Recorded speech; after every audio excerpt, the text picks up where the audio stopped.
Thank you for joining the Judaism Demystified podcast.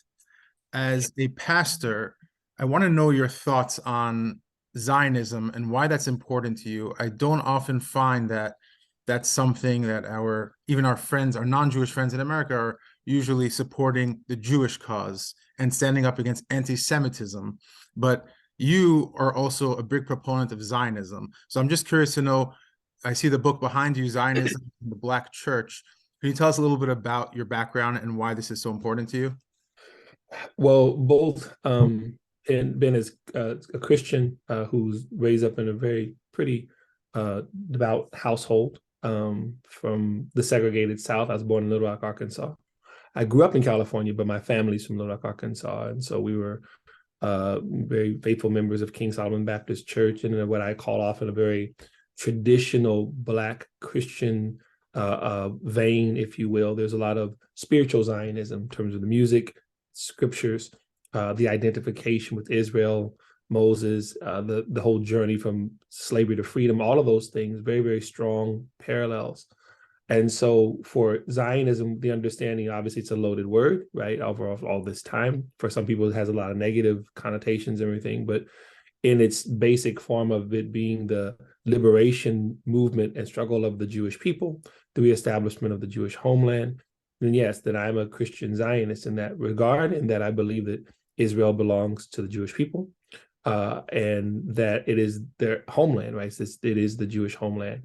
That broader part of Zionism, which throughout particularly Black American history and a certain amount of Pan-African history, there has been this allusion to a Zionism that speaks to a restoration, a reclaiming, those types of things. Everyone from Marcus Garvey to even people may or may not know this, Malcolm X even referred to Zionism and compared it to Pan-Africanism. They were talking about how Zionism rallied the Jewish community around the world around this focus of a rebirth of their homeland, and how something like that could be very beneficial for people of African descent. So on both levels, both in terms of the biblical part of it, but also in terms of what it has meant even to my people for centuries.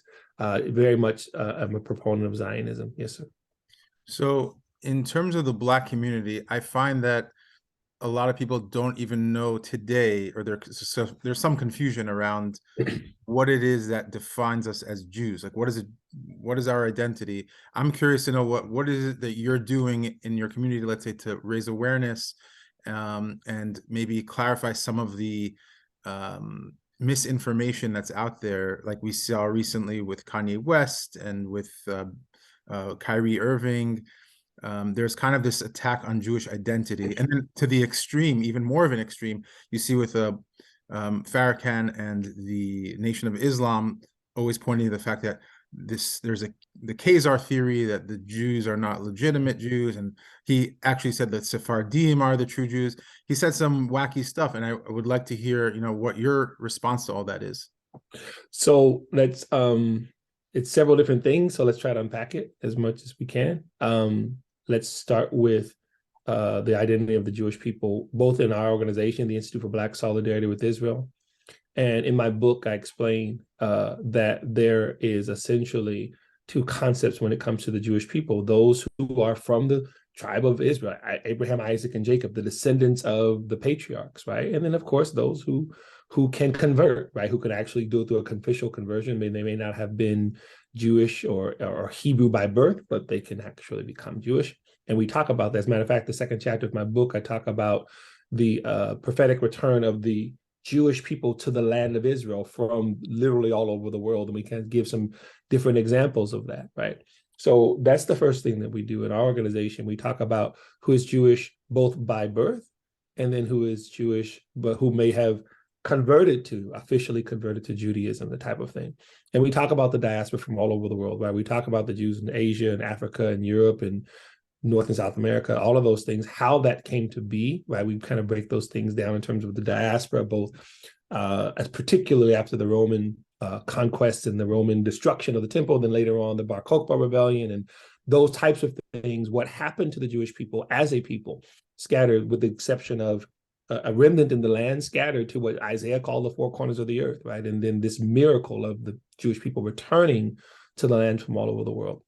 So we talk about those things both biblically, we talk about it in terms of history, the fascinating topic about where the Jewish people were dispersed, how they held on to traditions, and we talked earlier about crypto Jews, right? Those who were forced into Catholicism or forced into Islam, right? But kept their Jewish identity secret because of all that was going on. We even talk about, for example, for example, the Spanish Inquisition, how the king and queen kicked the Jews out of Spain, many of them going to Portugal. Of course, Portugal kicks them out as well. And then when you have the Inquisition that goes throughout not just Spain, but its territories, the Jews who went to the New World are now being persecuted because now Spain has decided they were going to rid Jews of all of their territories, which includes now Jews who've fled and actually went to, again, the New World. So we have those kind of conversations about this amazing, fascinating thing where you have Jewish people scattered, but holding on to their faith, holding on to their identity, and again, even returning to the land. So that's that first part. That's how we teach that and encourage more study along those lines so people will understand. What the Kyrie Irving, which touches on the whole Black Hebrew Israelites, and obviously for people who may not be aware, I'm sure everybody knows that by now, the Hebrew to Negroes film, which actually came out a few years ago, but Kyrie Irving posted a link about it. Our organization actually addressed it officially, Institute for Black Solidarity with Israel. They can go on our website, ibsi.org, and they can click on the Substack. We have articles that are written about some of these things. And we addressed the Kyrie Irving thing separate from the Kanye West thing, but let's deal with the Kyrie Irving thing first. Kyrie Irving shares a link to a video that's extremely problematic, very anti-Semitic. We've called it out as such, 3.5 hours of a lot of regurgitation of a lot of anti-Semitic tropes and everything, that somehow the Sephardic, Ashkenazic, and Mizrahi Jews are all, they didn't use the word Khazars, but they did use that term later on, are all converts. All the Jews in the land are basically, quote unquote, I mean, I'm using the term fake Jews, is what they're actually alluding to. They didn't actually not Jewish, they're actually people who are claiming Judaism, so on and so forth. The Jews are responsible for this transatlantic slave trade and on and on. These things that have been said for unfortunately for centuries at this point, they're all kind of packed into this actual film. And he shares the film, obviously very problematic, is the whole brouhaha. And one of the things that it did was it sparked a new conversation about who the Black Hebrew Israelites are, and then a renewed conversation. So that's why we have to kind of unpack this. Black Hebrew Israelites, or the Hebrew Israelites, is different terms. They are different groups. There's not one. There's several different ones, I should say. You probably are aware of there's a group in Dimona that moved to Israel back in the late 1960s. They're called a Community of Peace. They were there led by, I can't remember the first gentleman's name, but Ben Ami became their leader. It's a very controversial move. They've been there over a generation. Obviously now they serve in the IDF. They have Israeli residency and everything, and they're working different parts of the Israeli community. And then you have the other group that is actually based in Chicago, which I often in our organization, we term them as the original. There's a Hebrew Israelite group that goes back to the mid to late 1800s, started by a couple of gentlemen, but and there's different origin stories around that as well. But they began to identify with Judaism. Some of them claimed to be Israelites based on the fact they were taken in the slave trade. Some of them didn't claim to be Israelites, but just claimed Judaism as their religion, that type of thing, right? You had different strands of it. And some of them were hostile later on to Jews. They considered white Jews are not real Jews, and some of them were not. They saw themselves as wanting to be a part of the broader Jewish community. And there was a lot of splinter groups from there. That's part of the complexity of that conversation. Some of them go on to become fairly radicalized, right? Later on, they are attacking people. There's a gentleman who was a Hebrew Israelite who's the actual one who killed Dr. King's mother, went into a church and shot her. There's recent incidents in terms of violence. Those who went to that neighborhood in Jersey City, 2019, they claim to be either part of that ideology, if you will, and killed several people in that Jewish neighborhood. And so you've had some of those very horrific things that have been associated with some who've claim to be a part of this group, right? Or who have claimed some of the propaganda from this group, and what propaganda that the white Jews are fake and that they're the real Jews, and that whole mindset, right? So unfortunately for everyone, all of this is happening at the same time. The perfect storm is now Kanye West, who in his anti-Semitic rant goes on about include everything from praising Hitler to being a real Jew. I'm not anti-Semitic because I'm Jew too, and people were confused about that. To our knowledge, he's never claimed to be official part of a Black Hebrew Israelite sect or whatever. But again, what's problematic is that a lot of his rhetoric is some of the same rhetoric that's being spoken by those who claim to be part of, some of these sects of the Black Hebrew Israelites. We spend a great deal of our time, Ben, sorting a lot of that out, telling people who these people are, who these individuals, for example, some who are aware of the Hebrew Israelite community based in Chicago, that's led by Reverend Capers Fune. He has had an official conversion to Orthodox Judaism. He leads their actual movement throughout the country and around the world. He works throughout the Jewish community. And there is even controversy even now, as even in New York, you're probably aware of it, that a couple of or at least one of the conservative synagogues is considering having the Hebrew Israelite members come in and serve in their congregation. And it's very controversial, obviously. And I say that as a Christian who observes, and I share this. I have relationships and friendships throughout the Jewish world for which we very much cherish. Everything from Beta Israel and Ethiopia to the Ethiopian Israeli community to Ashkenazi Mizrahi.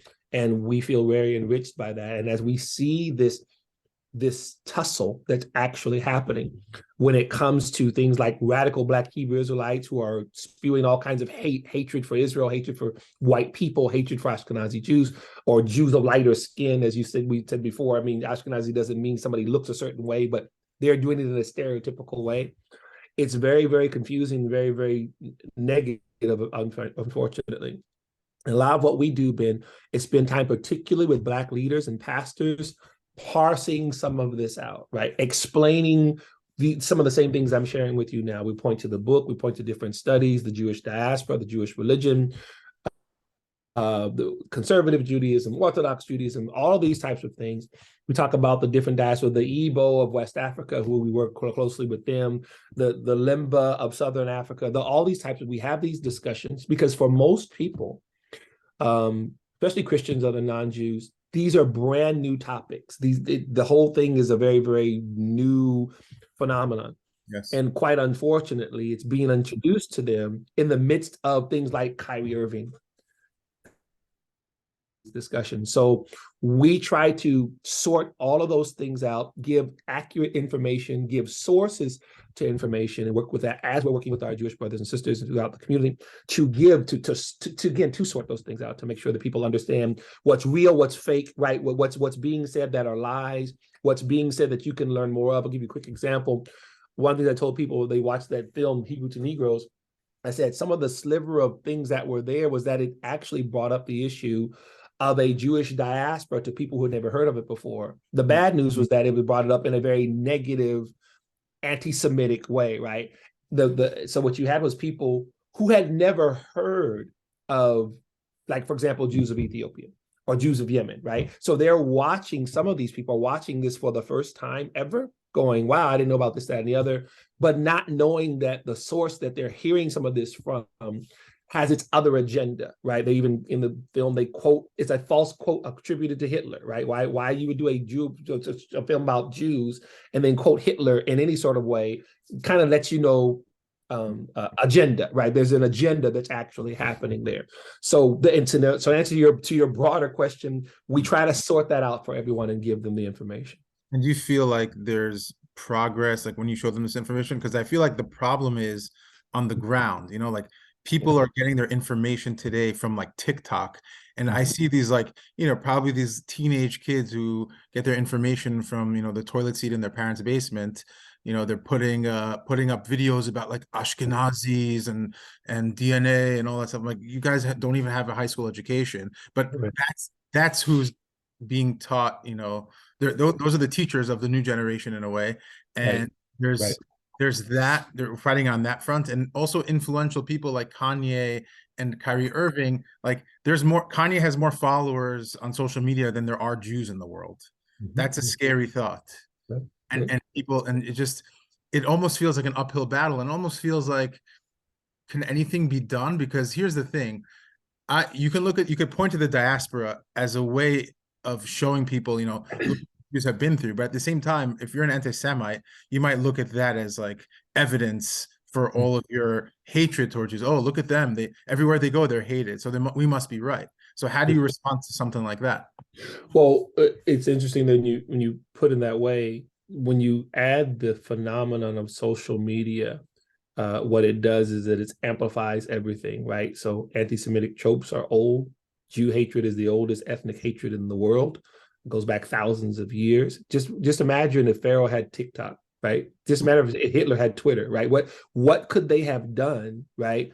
If Goebbels had the ability to click and then, right, exactly. So our minds, we can't even conceive of that. That's what we have now, right? We have that level of Jew hatred on social media, right? So this is part of it. So it can go fast at light speed, right? You could share around the world all kinds of false information about Jews and about Israel, right? You get a what we often call a Hollywood video, or just something out of context, right? Here's an IDF soldier. Here's a 10-year-old Palestinian kid. Why are they arresting him? What's going on? Boom, you share that 10 seconds. You clicked on that, and these Israelis are over there killing people, right? That type of thing, right? So this is the problem that we have in our modern day society. Was it in the book of Daniel? He said, Daniel, people will go to and fro and knowledge will increase, right? I don't know if he's talking about the internet age, but it does seem like what's going on. Knowledge, right? Knowledge, right? Knowledge, some of it is good knowledge and some of it is just absolutely horrific, right? And there's like everybody's drinking water from a fire hose, like clicking on these types of things. Well, in that scenario, anyone who knows about the Jewish history would know that in that scenario, the anti-Semitism would just exponentially, right? And what's going on? Ironically, in the Western world, even more so than in the Eastern part of the world, Jew hatred, institutional, in Congress, in college campuses, in curriculum, you name it, right? So you have actually those who are experts, much smarter than me, saying Jew hatred in the West, back in the US, is at reaching levels of the Second World War. Yeah. Meanwhile, Israel is making peace with UAE and Saudi Arabia and with Bahrain, right? and with in Morocco and Sudan. What in the world is going on here? Well, what we have here is in these systems here with our social media and with all this disinformation, all kinds of, from David Duke to Louis Farrakhan to you name it, left, right, whatever, right? These are people who have a great deal of hatred for Jews, right? And all these, like you said, the videos and all this false information. So for us, we recognize that that's actually the case. And we try to not get distracted by the fact that, yes, there's all kinds of negative stuff happening out there. And at the same time, what I learned from my Jewish friends, Ben, was Sitra Akra, right? The other side, right? The other side of that is you can also spread good information quickly as well. So making good content, sharing good content. I remember a couple of years ago, one of my daughters, she was saying, Daddy, she's on whether Instagram or whatever. And she said, I'm watching all this anti-Semitic stuff and everything. And she said, and sometimes I feel like I shouldn't, even if I shared something that was the truth, what difference does it make? Because there's so much bad that's out there. And I told her, I understand what you're saying, but that's where we have to, in the spiritual sense, trust God, right? So if it's a situation where all this bad stuff's happening, don't get discouraged. Don't let the fact that you see a lot of anti-Semitism on social media discourage you from sharing something that you know is true. Right. And that's been my experience, been that there have been people from time to time who will read or see something, maybe that I've done or other people, and they've come back and thanked you. You know what? I never thought about that before, but when you said X, it made me go and look at such and such. So that's our response to that, is that as bad as it is, that we fight the fight because it still needs to be fought. And there are people there who can receive good information that someone posts and share that with their community, with their church, whoever, and that can also take hold as well. So one thing I'm noticing also in the Black community, there's clearly been tension. I think as a New Yorker, after the Crown Heights riots, that there was this tension between the Jewish and Black communities, and obviously we're going to get to how to build bridges with the Black community. But first, I want to point out something that I noticed it's kind of a weird trend, but like the strangest group, which is seeing a grouping of like people who follow Kanye West's ideas of, anti-Semitism, kind of like the black supremacists, and then you see the Nick Fuentes and the white supremacists uniting. And I actually was like, people ask me like, why is this happening? Like, how does that even make sense? And I said, it makes perfect sense because they both want the same thing. They both want segregation, and they'll work together to make that happen. But the scary part is that hating Jews is always the common denominator that unites the far left and the far right. Yes. So I'm just wondering, like, how do we, how do we navigate that? How do we fix that? Because I'm even seeing, forget, if you even take Jews out of the equation, I'm also noticing like in the black community, since wokeism became a thing, there's this movement towards segregation, like self-segregation, like they're imposing it on their own communities, whether it's all black colleges and all that. What do you feel about that? How do you respond to all that that's happening? Well, I'm going back to the first thing because you asked layered questions, which is fine, but I'll make sure that I'm answering it for everybody. Sure. So the first part with left and right. So yes, as you said, extremes always live with the horseshoe theory, right? Extremes always meet. When Kanye West, the whole thing exploded again back, I guess, in October, there's a pro-Israel group led by a gentleman, I think out there in Australia, and he did a piece. Now his focus was Ben Shapiro, and that wasn't our focus. His thing was he felt that Ben Shapiro was not taking it seriously enough, what Kanye was saying, right? And we shared the video, meaning we, our organization, not as a slide on Ben Shapiro, that wasn't our focus. What he did in the video was something that was very instructive. We don't usually see it outside of certain community. I mean, obviously it's usually Jewish who will see it and they'll actually give the chronicling. What I mean by that is that he goes back to Marcus Garvey, who partnered with then the head of the KKK. Because of both segregation, right? He's a black nationalist, right? So he wanted to kind of go back to Africa and separate from white people, that whole thing.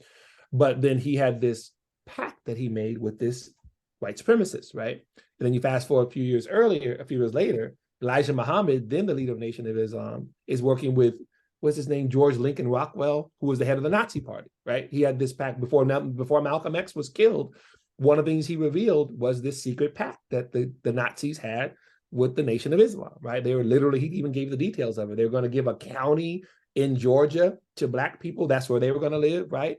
And I was thinking, tell people, think about that. If he had the ability to negotiate county, that means he was speaking on behalf of politicians. He was speaking, this Nazi was speaking on behalf of other people in government if he's going to cede an entire county, right? So you have that level of hatred, far left, right? You have this hatred for, I mean, it's funny, people, is that's far right. Well, I mean, it's funny because they blur the lines, right? This whole the black supremacist thing or the black nationalist part of it, where like a Nation of Islam is concerned, Elijah Muhammad, they saw it as a means to an end. They also hated Jews, right? Like you said, that's where it converged. They hated Jews, right? And they also wanted to separate from white people, right? So you have this thing where these Nazis and the Nation of Islam members come together and they form this union. So fast forward to now, when Kanye West goes on about the Jews, who picks Nick Fuentes? You have white supremacist groups that are actually in that video that I'm referring to from the gentleman from Australia. I can't remember the name of that organization right now. I apologize. Well, I know you're talking about the red beard guy. Yes, sir. Yes, sir. Yeah, Absolutely. I actually interviewed him. It's probably going to be, I mean, I'm going to post it before this one, but his name is Joseph Cohen, Jewish Advocacy.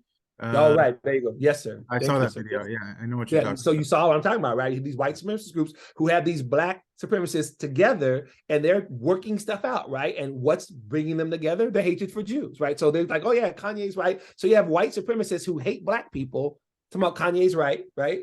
You have black people who hate white people. They're all rallying around, yeah, and David Duke is right. Hey, let's all join together in brotherly love. So none of this is new. Like you said, this has all been going on for a very, very long time. It's just for this current generation, they're seeing it for the first time. They've never seen this before, right? So to your other point, I'll say it's more nuanced than most people realize. Yes, there are some in the black community who their thing is just a secession, right? White people over there, we're over here, right? And then there's the other part of it, Ben, that's happening in which, because of where we are, there are Black Americans. You mentioned, for example, colleges. HBCUs are historically Black colleges and universities. They go all the way back to after the Civil War, right? And they were actually historically Black because Black students couldn't go to regular colleges, right? And so they still exist here today, right? And two of our daughters we have 6 children. 2 of our youngest one went to Howard, one went to St. Augustine in North Carolina. That's an environment that they wanted to be a part of. They felt enriched by and everything. And so they went, had a great time. They had their challenges, but it had nothing to do with, anything other than being in school, right? And the reason I mention that is that there are some who are Black Americans who, particularly now, with so much of the devastation of our homes and families since the 1960s, if you aren't aware of that, are reclaiming a heritage in terms of who they are, in terms of identity, right? Why is it important that we know who Frederick Douglass and Booker T. Washington? Why is it important that we understand what we were able to build 100 years, all the way a century after the Civil War, after slavery? Why those things are so important? Because they have a lot to do with the lack of identity today, right? So this is part of what's going on. Unfortunately, like I said about the social media part, it's also happening at a time of great racial division, anti-Semitism, Israel hatred, all of these things. I was telling a rabbi friend, I said, was it the Jewish people who said maybe you live in interesting times? He said, no, that was actually a Chinese person or something. I can't remember, it was a philosopher. Said, well, whoever said it, we should all, sarcastically thank him, because these are the times that we are living in now. Right now, everything, in my opinion, is increased on an exponential level. You have a great deal of disinformation, a great deal of what's fueling that is Jew hatred, right? And then you also have a lot of good information being shared in a very, very fast way, and people are kind of gleaning from that as well. And that's where kind of the dividing thing is happening, right? You're either grabbing onto darkness or to light. You're either grabbing onto hatred or to love, right? This is kind of what's happening right now, but it's coming at you at 100 miles an hour, right? This is, unfortunately, this is where we are, and it's overwhelming. So for some, and the last part of it here, for some Black Americans, and we talk about this, a lot of what we deal with in our organization, Ben, is what we call authentic history. And we talk about, I'll give you a quick example. In 1960, the marriage rate in the Black community was slightly higher than that in the white community. There were more husbands and fathers, and mothers and fathers, would say, raising children, almost 80%. Today, between 70 and 80% do not have fathers, right? So this complete reversal in just a short period of time. What in the world happened? We don't even have time to unpack all of what happened and how it actually happened. But you're talking about the effect of the removal of the men from a community, and just let your imagination run wild. What community could sustain its men being removed? Nobody's. Jewish, non-Jewish, right? This is not going to happen. And this is not a slight on women. It has nothing to do with not women are strong. We're talking about whether men and women are meant to build strong families and communities, and what happens when you just remove one of those people from the equation, right? This is what's actually happening now. We talk about, in terms of authentic history, especially for young Black Americans, for them to understand that some of what they see now is a new phenomenon. This was not the case just a generation ago, right? This is some of why we teach that, because we teach about we tell them you come from a legacy that was centuries of slavery, another century of Jim Crow, but you still had families, you still had churches, you still had institutions. This is what, very much like our Jewish brothers and sisters, very much isolated, but you built your homes and your families. This is some of what's happening right now. Understanding identity, heritage, and trying to move forward. Some people, in not understanding what all that means, it becomes an anti-white thing, right? Okay, well, here's what we're going to do. We're going to coalesce around white people are evil and Jewish people are evil. That's the minority, but that is actually happening for some. For some, it's a much broader, here is what history actually is. Here is what legacy and heritage actually is. So it's a very, very mixed bag, but again, it's a broad thing that's happening at the same time. So something that I'm observing is that, like, I've never met, I mean, I don't live in the South or in places where there's outward, anti-Semitism from white people, but like, I don't see white quote unquote culture celebrating a David Duke. It's kind of like an underground thing. But for example, Black people who might not even be Muslim, they celebrate Farrakhan as just a strong Black figure in the community. It's part of it's a cultural thing. It's like, he's our minister. He's not. So like, you see rappers or celebrities who will show him respect. Even recently, when I watched the movie You People, I think it was called, with Jonah Hill and Eddie Murphy, and Correct. it was like this glorification, romanticizing of like Farrakhan, as if that's the Black cultural experience. Right. um and it actually hurts to see that today, because I thought that the Jewish connection to the civil rights movement should have been everlasting. It should have had, we had, for example, Rabbi Heschel hand in hand with Dr. King, and these symbols, the history of Jewish people who were dying for this cause. Right. It's kind of been washed away. It's not celebrated. It's not romanticized. So I'm just, even the movie Selma, you don't really see that. So what can we do to kind of maybe shift the culture towards under looking at figures like yourself and others who are kind of leading the way in terms of shifting the conversation in a new direction? Not in any way to diminish this amazing podcast. I want to just give a little heads up for, as I answered this question that you just asked. I was with Marissa Street. I'm saying it the wrong way, from Prager. And people can Google it. We did a sit down, and the reason I'm mentioning that is because I unpack some of that there. Not that I'm not going to do a little bit of it here, right? The Farrakhan thing, which is kind of a unique phenomenon. So going back to what I said about Black families, strong, all the kind of stuff like that. So what you've had is a vacuum of Black male leadership, and it's because it's a very sensitive topic. It doesn't get discussed very much.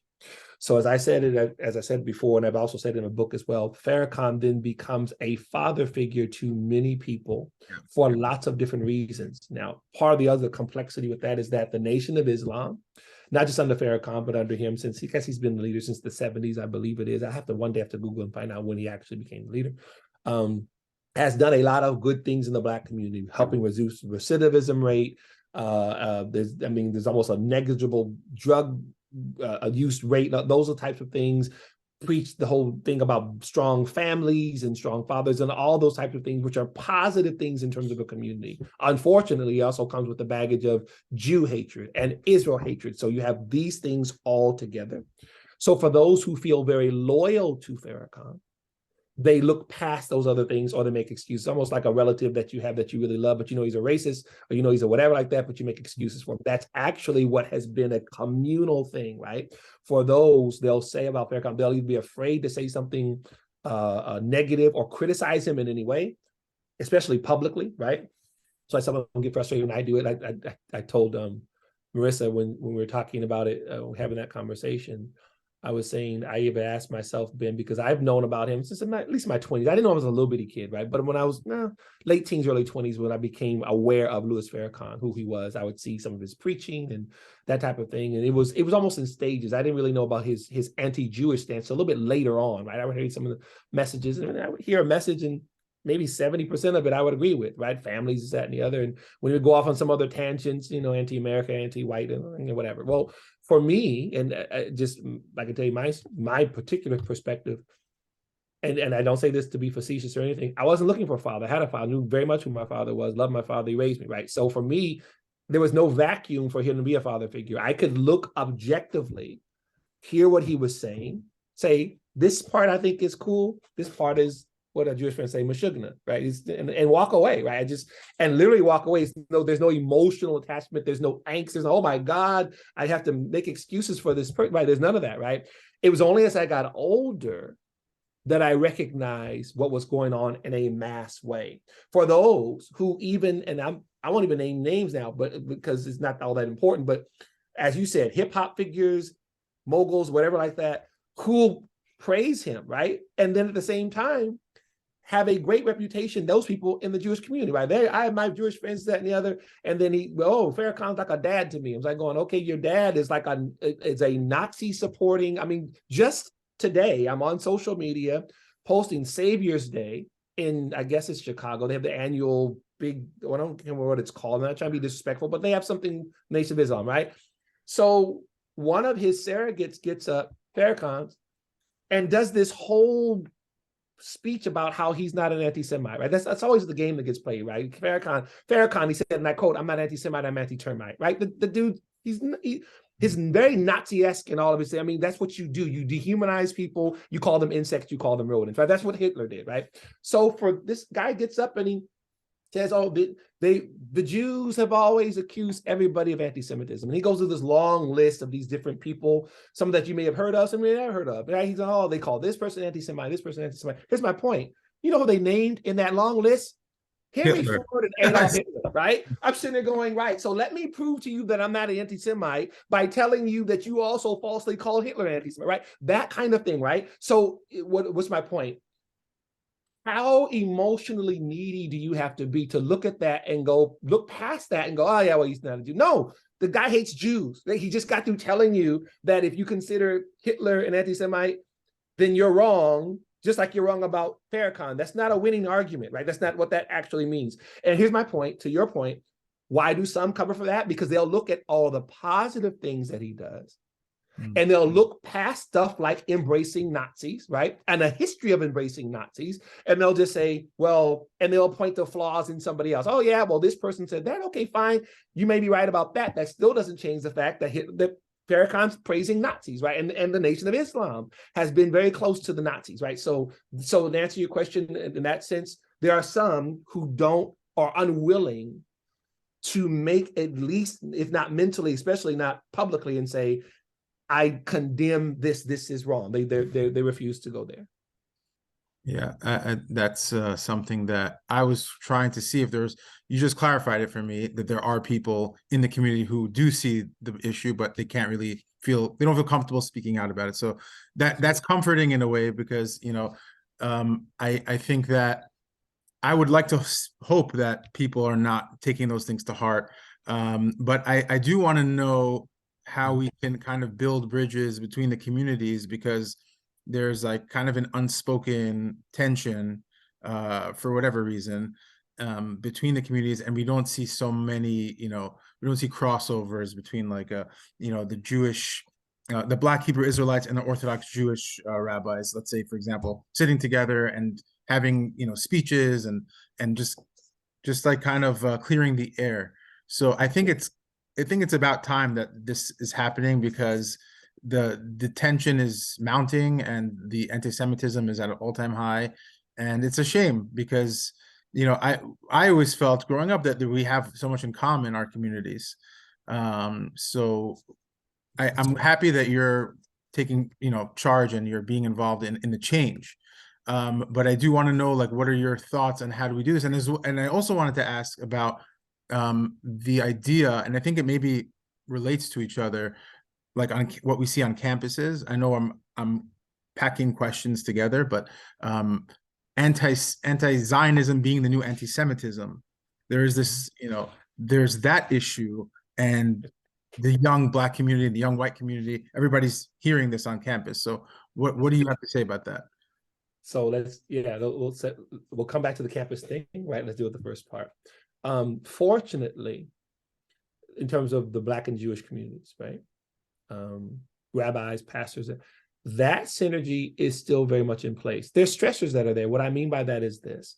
I tell people often, for the last almost decade, I've had the privilege of doing this type of work between both communities, and speaking I speak in Black churches, I speak in shuls, and I'll be with the JCRC this weekend, right? I mean, so I have the opportunity to do that. And I've seen all kind of unity events. Just unity events, just Black and Jewish people working together, right? Doing it. It still happens on the ground across the country, right? In a very organic way, right? Not so much, hey, I'm Black, you're Jewish, let's do something together. No, they're working on stuff in their communities. They're doing stuff, they're on different people's boards, and that continues. And I tell people they're a little surprised, because, as you know, in the work that you do, there's the real world, there's the virtual world. Unfortunately, they can impact each other, absolutely, right? The virtual world can be a megaphone for what's going on, but at the same time, there's the distortion of it as well. So as loud a voice as a Farrakhan is, he still doesn't speak for the majority of the Black community, particularly when it comes to relations with Jewish people, right? They maybe they won't bring it up, right? They'll just leave it alone, but they have friends with rabbis and Jewish friends. They do things together, all those types of things, right? I remember, I'll tell a quick story.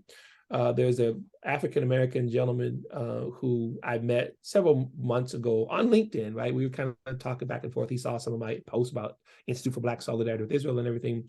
And he reached out and we began to talk, and we've actually met together, and really we're a wonderful young man. Wonderful, I said young man, older man. And he told me a quick story about his dad and his dad's very close Jewish friend. They served in the military together. They lived in the Baltimore area, right, of Maryland. They wanted to go into business together. Again, they didn't say, hey, I'm Black, you're Jewish. They were just friends, right? They just happened, right? So they went to the local Chamber of Commerce to go join. And guess what happened, Ben? They said they wouldn't let neither one of them, right? No Jews, no Blacks, no dog. Basically, they laughed them out of the building, right? So what they did is they started their own organization. They had their own little club. They got cigars. Seriously, people would come from all over. They started their own business. It became a string of grocery stores, right? They weren't trying to write a civil rights movie, right? These guys were friends. They were already friends, but that friendship got forged even more because of the hatred in the community for both of them, as Jews and as Blacks. And his parents wound up sending him, there was only 2 schools, this is during segregation, in Baltimore that would take Black students. There's a Quaker school and a Jewish school, right? His parents enrolled him in the Jewish school, so he literally grows up around Jewish kids. They're some of his best friends to this day, right? I hear stories like that all the time. I can take a lot of time because I'm a pastor, like rabbis, we can talk. I hear those stories all the time, and those relationships remain. They continue to be strengthened. They've been passed on to their generations. Of course, social media will never say any of those things. Okay, for those who might be incredulous, when you consider all the anti-Semitism of a Kanye West, who are some of his closest business associates? Jews. Right. People who work with him for decades, literally, who continue to work with him. Some of them have distanced themselves because of some of what he said, but Kanye knows for all the crap that he's trying to throw at the Jewish people, it has been Jewish people who've helped and worked with him that have helped make him the success that he is. Not that he's not talented, not that he's not very, very capable, right? And this is unfortunately part of the other story. And to add to that, actually, the bridges that he burned with Balenciaga, Chase, and Adidas, none of those were owned by Jews. So right. It's not even like though he blamed Jews for it, right? Yeah. Yeah, exactly, right? So there's a lot of people who know he's full of crap, right? They look at the Farrakhan thing, and a lot of them will do what I'll do. Okay, he makes a good point here. Black families, Black fathers, that and the other. Oh, okay, now he's on the whole Jew thing in Israel, and they'll just kind of separate again, like your crazy uncle. They'll go like, okay, well, Uncle Jack is kind of there again, leave him alone. So that's how some people do. Now, obviously, we're serious. It's a very serious time because that hatred gets spewed out on social media, and you have what's that Goying TV, right? Kanye was right. You have these white supremacists who are like championing Kanye. They didn't need any more help, but all they did was they just kind of give them more fuel. So I wanted to say to you, to answer your question, when it comes to the work, I encourage my Jewish friends. My Jewish friends will often say, "What can we do more?" And I'm not saying it's funny. It gives me joy in my heart because here is oftentimes our Jewish friends, they're being attacked, they're being assailed, and they're like going, "Oh, what can we do to help?" And I was like, I kind of chuckle and I say, you know what? Do what you all have been doing since the days of Julius Rosenwald and Booker T. Washington. Help, sow your seeds, all of the kind of stuff, and then just continue to be Jews, you continue to keep Torah, you continue to reach out, you continue that thing, and you're going to find that you'll have Black people who continue to do the same thing with you, even in the midst of all of the noise, right? Not that what's going on is not serious, right? But continue to do that. So for those who ask that, you ask the question, what can happen? Continue to do what you're doing. Reach out to somebody. Talk with somebody. If there's a pastor in the area, hey, would you like? That's one of the things our organization does. We try to match different groups with each other and people with each other so they can further those relationships if they haven't already started it. So I just want to say that part. The last part here is the school part. And so you bring up something because it's education, it's politics, it's everything. I tell people all the time, just like for me, I try to be a consistent individual in that if I'm going to, for example, call out Jew hatred, I'll call it out wherever, right? Yes, I'm a Black man. love my family, love my community, and I recognize the type of stature that a Louis Farrakhan is, but I have no problem publicly, right? I won't call him a name. I was raised to be respectful of my elders, right? You'll never see me call them some sort of derogatory thing, but I will be, without pulling any punches, saying, this is completely untrue. You're cozying up with Nazis, this, that, and then people get frustrated by that, but that's how I was raised. I don't really care, right? It doesn't make any difference to me. I tell people, I'm not trying to offend you. I just don't care if you're offended, right? I'm just going to actually tell you the truth, right? So to us in our organization, the greatest incubator of Jew hatred in the United States is not the Nation of Islam, is not the Black Hebrew Israelites, it's our college campuses and universities. You are talking about a systematic faculty administration curriculum, and not just lately when you talked about anti-Zionism, being anti-Semitism. We go back to the 60s. This has been going on for a while, right? So here is where our children are being indoctrinated. Zionism is racism. Israel's committing genocide against the Palestinians. Gaza's an open-air prison, on and on and on, and yada, yada, yada, yada. So now we're talking about race and politics. Who controls the college campuses? Last I looked, it's not Black people, it's white progressives. White progressives overwhelmingly control what goes on these campuses. And by the way, this is not going on HBCUs. You don't see the anti-Semitism, the rabid. Are there pro-Palestinian activities on some of those campuses? Absolutely. But all this marching around with Palestinian flags, intifada, intifada, long live the intifada, that's not happening at Howard. That's not happening at Spelman. That's happening at Berkeley. That's happening at Stanford. It's happening where white progressives control the space. Am I trying to make a racist slur? No, I'm saying just like the Black community needs to deal with the Farrakhan, we don't control what goes on these campuses. And unfortunately, there are Jews involved in that too. So there you go. Yes, right. I've been on campuses where there was no Students for Justice in Palestine, but the Jewish kids on the campus started one because they felt they didn't need to be there. But my God, are you kidding me? Right. So this is actually happening.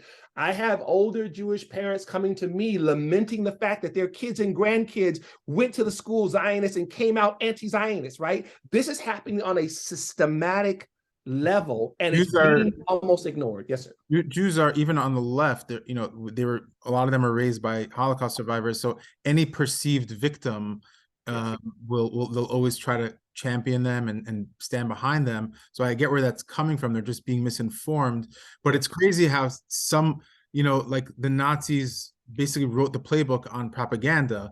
And the more you repeat a lie, the more people will just believe it. And this whole, I've never seen genocide with population growth. Their population, Palestinian population is growing. How is it genocide? So because facts don't matter, right? Why doesn't it matter? Because the Jews, just insert some sort of bad thing and put Jews in there, and then boom, it's believable because of the Jews. And this is you probably know Khaled Abu Tuame is an Arab-Israeli journalist. Decades of experience. He actually, he just writes the truth. He actually started as part of Yasser Arafat's press corps, right? He's actually writing for them. The part of the reason why he got kicked to the curb because he refused to toe the party line. He would actually tell the truth. Okay, well, Fatah's doing this. They don't want to tell that, right? He travels to the United States in 2009 to give a series of lectures. He can't give one lecture. Everywhere he's got cops 12 deep, right? And everybody wants to like a piece of him, the yelling and screaming and all that stuff. And finally, he can't really deliver speeches. He's a sellout. He's this, that, and the other. He can't even, they're not debating him. They're not like, asking him questions after a lecture. They're just shutting it down. He goes back to Jerusalem where he was born and raised.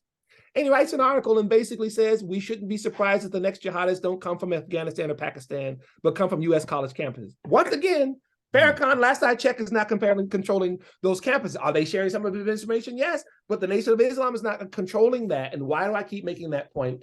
Because what often happens is, as you said, some of the anti-Semitism will get the pass, right? Because if we're really going to have a kind of reconcile with ourselves moment as Americans, we'd have to really have conversations about who's funding this anti-Israel activity on these campuses, right? Why does the PFLP have people receiving faculty members from San Francisco State University and meeting with that? Last I checked, they're a terrorist organization registered with our State Department, but somehow faculty from our U.S. universities can go and meet with them and then come back and then host Layla Khaled. What's going on? They are being radicalized on our college campuses, and that often doesn't get discussed, because if you're going to discuss it, you have to discuss who are the gatekeepers. Most people don't want to have that discussion, so it just goes by the wayside. Yeah, and I think those are conversations I think we can actually have, if like you said, if it wasn't being suppressed and they weren't stopping the conversation from happening. But like I have more hope for that part of the demographic than I do for people who subscribe to like the Alex Jones or the David Icke and all these like Jewish lizards and Jewish space lasers and all that stuff. Those kind of conspiracy theories, you can't really do anything about it. But I wanted to end on one. I know we only have a few minutes left, but I recently had an imam on the show, and I asked him a question, and I want to ask you the same question, but his was related to Islam. Do you feel that some of the anti-Semitism and all the tropes about Jews are baked into Christianity, whether it's the verses that talk about the synagogue of Satan, which I believe are taken out of context, but also this 2,000-year blood libel that the Jews killed Jesus? Like, how do you shake off this this Ben, I'm one of those individuals who's brought up in the tradition of, for a Christian who really understands his faith, really understands the concept of us being what we call grafted into spiritual Israel, not replacing Israel, not replacing the Jewish people, none of those types of things. That when David says, pray for the peace of Jerusalem, may they prosper that love thee, we are the people who need to take that to heart the most, after obviously the Jewish people, praying for the peace of Jerusalem, praying for the peace and the security of the nation, right? When Genesis says, I will bless those who bless Abraham's seed and curse those who curse, we as Christians who truly believe in the word of God and believe that our faith is built on the foundation of Judaism, of the Torah, not on our ability and need to proselytize Jewish people, but recognizing that if it wasn't for the Jewish people, we would not have our faith, right? That those of us who claim Jesus as the Savior are serving a Jewish Messiah, right? So this actually is a Jewish man born in Bethlehem, raised in Nazareth, priest in Galilee. These are actually not fantasy lands. These are real land. These are actually real places that when we recognize that as Christians, then hatred for Jews is one of the stupidest, most ignorant things that any Christian can do. Hatred for Israel, hatred for the Jewish people. So is it baked in? It's been there for a long time. There's no other entity that has been more damaging to the Jewish people than the Christian church, than the 2,000 years of its history. And that's just the absolute truth. Unfortunately, for those individuals who took it upon themselves to either try to force proselytize or kill or persecute in the name of Christ, we're doing it in the distortion and the bastardization of the faith that they said that they had. And there's one last thing that you said about not just baked in, but there's another part of the part about being Christ killers.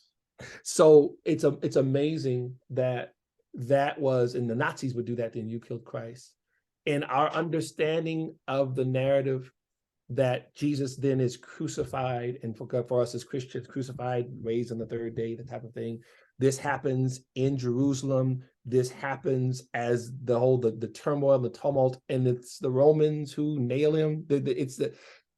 What's amazing here is that for those Christians who then blame Jews for the crucifixion of Jesus, also have no real understanding of the scriptures that we say that we hold dear, that Jesus's followers were Jewish. Everybody in the upper room on the book of Acts was Jewish. And if you didn't have the Jewish men and women who followed him, you wouldn't even have what we call as our faith, right? So that becomes a moot point in terms of saying that, quote unquote, the Jews killed Jesus. It's amazing. What we teach in our faith is that our sins crucified him. That if I believe, Dumisani believes that he died for me, that means I'm the one who nailed him to the cross. This wasn't about whether it was Jewish and there's Romans people, that it was me, that this was for me, right? I'm not talking about as a Christian faith. If I believe that he was wounded for my transgressions, bruised for my iniquities, that's me. I'm talking about my salvation. Someone who would twist this around and then blame Jews and then attack Jews as someone who killed their savior is just an anti-Semite who's using whatever they can as Christians at that point to attack the Jewish people, which again is completely foreign to what they say that their actual faith is. So yes, we've heard those things before, and we've taught that to other pastors and leaders before, that that's a complete distortion of both historical record, but also what your understanding as a Christian is supposed to be in terms of the God that you say that you serve and the person that you say that you believe is the Messiah. Yeah, it's interesting. Just to end on this, I think that it's ironic also because, the one thing they say that the Jews did wrong is actually the source of their salvation. So it's just like a mind screws with your mind. But Yeah, I want to thank you so much for coming on, and God bless you. Thank you for everything that you do, being a friend to the Jewish people. And we hope to see you on many other Jewish channels and bringing peace between all people. So thank you. Thank you. Thanks for having me, Ben. Appreciate it. No problem. Take care. You too.